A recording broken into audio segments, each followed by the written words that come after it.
According to a follower from Croatia, her grandfather once stopped for coffee at a house in the middle of the woods, and when he came back a few hours later, the house had completely disappeared.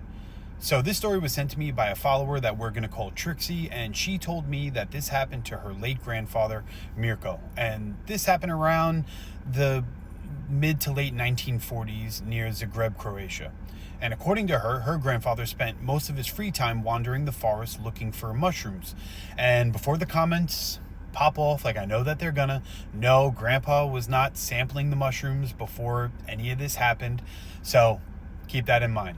Anyways, he knew those woods so well that he can navigate them without a map and practically blindfolded, right? He grew up there. He knew every trail, every stream, every single clearing. And one late afternoon, while hiking deeper into the forest than he normally does, he came across something that he'd never seen before. And it was a very small house that sat in this open clearing. And outside were four people that were just relaxing beneath a large parasol with coffee and wine on the table and some cheese and, some little finger foods, so to speak. Now, thinking it was some small countryside cafe, he walked over and politely asked if he could, have a cup of coffee. The group smiled and they welcomed him very, very politely. And according to Mirko, they were unusually friendly. And people were, but they were a little more friendly. They talked for several minutes about the forest, about the weather, and where the mushrooms were growing during that season. And when he had finished his coffee, he reached for his wallet, but they absolutely refused to take any type of money from him. Instead, one of them just smiled and they pointed deeper into the woods and they said, "Hey, if you're looking for the mushrooms, you're going to find them over there." And they pointed in a certain direction. Mirko thanked them, and since he didn't need his shovel while picking up mushrooms, he left it leaning up against a tree right beside the house because he was going to have to walk back that way.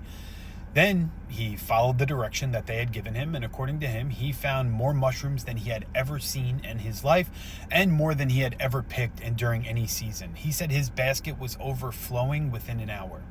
Absolutely excited, he decided to bring some back to the kind strangers who had helped him earlier and gave him the free cup of coffee.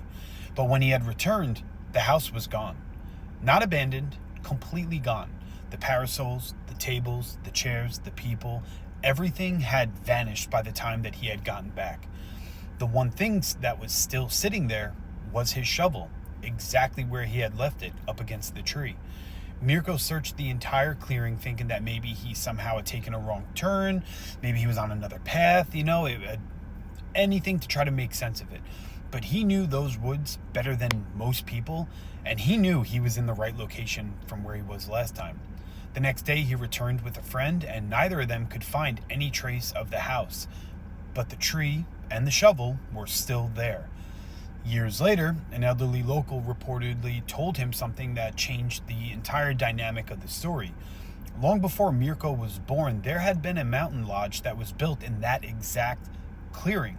And it was known for serving travelers coffee before they continued through the forest, but according to local records, the lodge had burned to the ground decades earlier.